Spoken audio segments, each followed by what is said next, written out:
What if I told you there's a book so evil, that everyone who's ever owned it has either gone insane, been killed, or watched their world burn to the ground? A book so massive it takes two people to lift. A book with a full-page portrait of the devil himself staring back at you. And a book that, according to legend, was written in a single night by a monk who made a deal with Satan. This isn't fiction. This book exists. It's sitting in a vault in Sweden right now. And its story is more terrifying than any horror movie you've ever seen. This is the mystery of the Devil's Bible. The year is 1229. Deep in a Bohemian monastery, a monk has just been sentenced to death. And not just any death. He's going to be walled up alive. Bricked into the monastery walls with no food, no water, no light. Left to die in complete darkness, screaming until his voice gives out. His crime. History doesn't say. Maybe he broke his vows. Maybe he committed murder. Whatever it was bad enough that his brothers wanted him erased from existence. But this monk wasn't ready to die. In a moment of desperate genius, or desperate madness, he made his abbot an offer. Give me one night. Just one night. And I'll create a book so magnificent, so complete, that it will glorify this monastery for all eternity. It will contain the entire Bible, all of human history, medical knowledge, everything. The abbot laughed. One night. Impossible. If I fail, the monk said, you can wall me up at dawn. But if I succeed, you must spare my life. The abbot agreed. After all, what did he have to lose? The monk was already a dead man. As the sun set, the monk sat in his cell with blank parchment and began to write. Hour after hour, his hand flew across the pages. But as midnight approached, the horrible truth became clear. No human being could write 310 pages in one night. He was going to fail. He was going to die. So the monk did something unthinkable. He got down on his knees, closed his eyes, and prayed. Not to God, but to the devil. Satan, he whispered, help me complete this book, and my soul is yours. And Satan answered. The room went ice cold. The candles turned green, and a shadow with horns materialized in the corner of the cell. The devil didn't speak. He simply walked over, took the quill from the monk's trembling hand, and began to write. His hand moved at impossible speed. Pages filled with perfect Latin text. Illustrations appeared fully formed. Medical diagrams, historical chronicles, biblical passages, all of it poured onto the parchment in minutes. When the devil finished, he did one final thing. On page 290, he drew himself. A full-page portrait of his own twisted form, green skin, horns, claws, forked tongue. A signature. A warning. A permanent reminder of the bargain that had been made. Then he vanished. When the abbot arrived at dawn, he found the monk unconscious on the floor, and beside him, a completed manuscript so perfect it seemed impossible. The monk's life was spared. But the monastery had just inherited something far more dangerous than they could ever imagine. Here's where the story gets truly disturbing, because the curse was real. The monastery that housed the book collapsed into financial ruin within 2 centuries. Monks reported hearing pages turning at night when no one was there. They felt watched. Cold spots appeared in the library. By the 1400s, the monastery was dissolved completely. Abandoned. The book was moved to another monastery. Within months, the plague hit. Dozens of monks died in agony. The abbot who refused to get rid of the cursed book. He fell ill too. Witnesses said he screamed in his fever dreams about a greenish creature with horns standing at the foot of his bed, watching him die.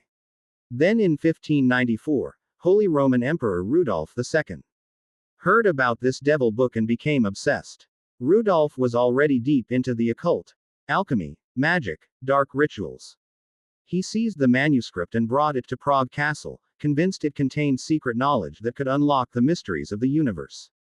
He spent hours alone with it every night, searching for hidden codes, magical formulas, messages from Satan himself. Within a few years, Rudolph went completely insane. Paranoid. Delusional. Talking to himself about secrets the devil had shown him. His own family declared him unfit to rule and locked him away. The book had claimed another victim. Fast forward to 1648. The 30 Years' War is ending, and Swedish soldiers storm Prague, looting everything in sight. Among their plunder, the Devil's Bible. But here's where it gets weird. The soldiers who carried the book reported feeling burning sensations in their hands when they touched it. They heard whispers coming from inside the pages. 3 of them fell violently ill during the journey to Sweden. 1 died. The others claimed they were haunted by nightmares of a horned figure standing over their beds.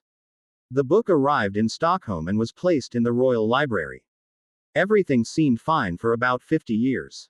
Then came the fire. On May 7, 1697, the royal palace erupted in flames. A catastrophic inferno that consumed priceless treasures, irreplaceable books, entire wings of the building. As the library burned, someone made a desperate decision. They grabbed the 165-pound Codex Gigas and hurled it out of a 3rd-story window to save it from the flames. The book fell 3 stories and crashed onto the cobblestones below. It should have been destroyed. Shattered. Obliterated. But when they found it the next morning, it was virtually untouched.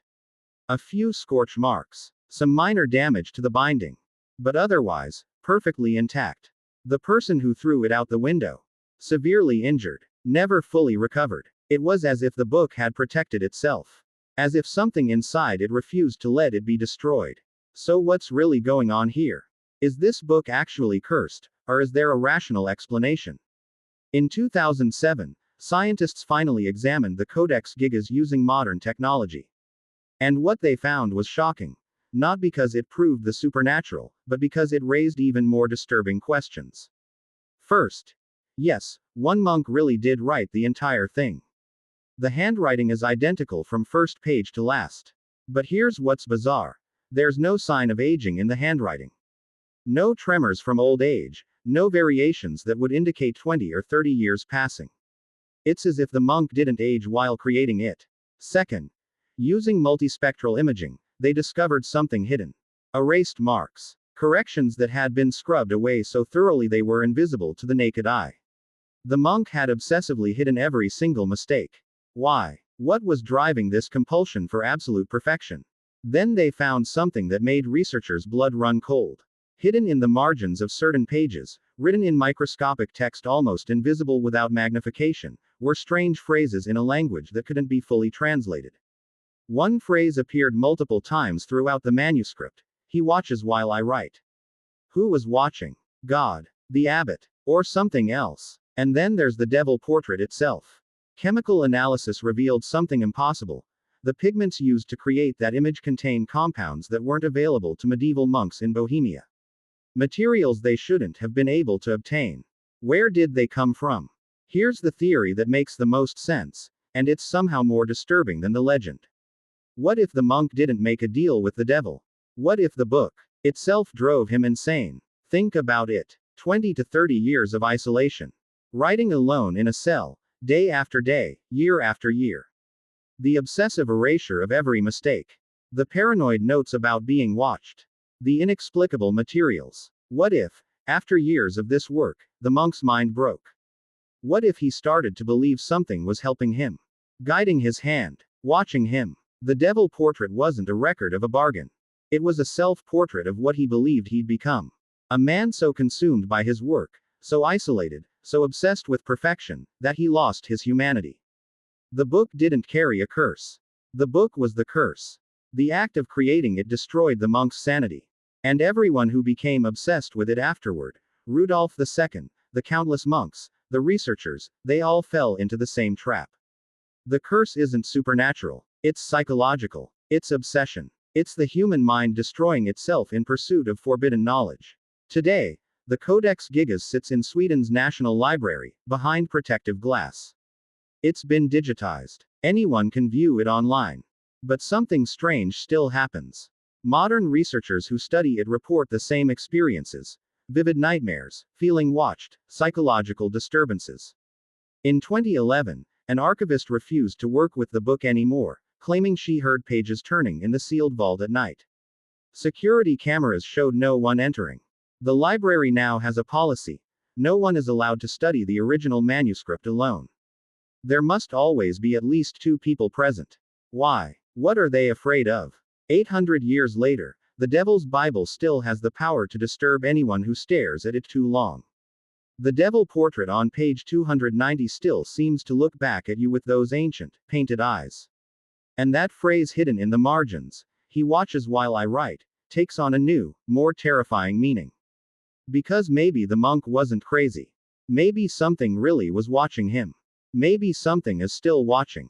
Not a demon. Not Satan. But the book itself. Alive in a way we don't understand. Waiting for the next person to become obsessed with its secrets. The question isn't whether the devil helped create the devil's Bible. The question is, are you brave enough to look at page 290 and find out for yourself?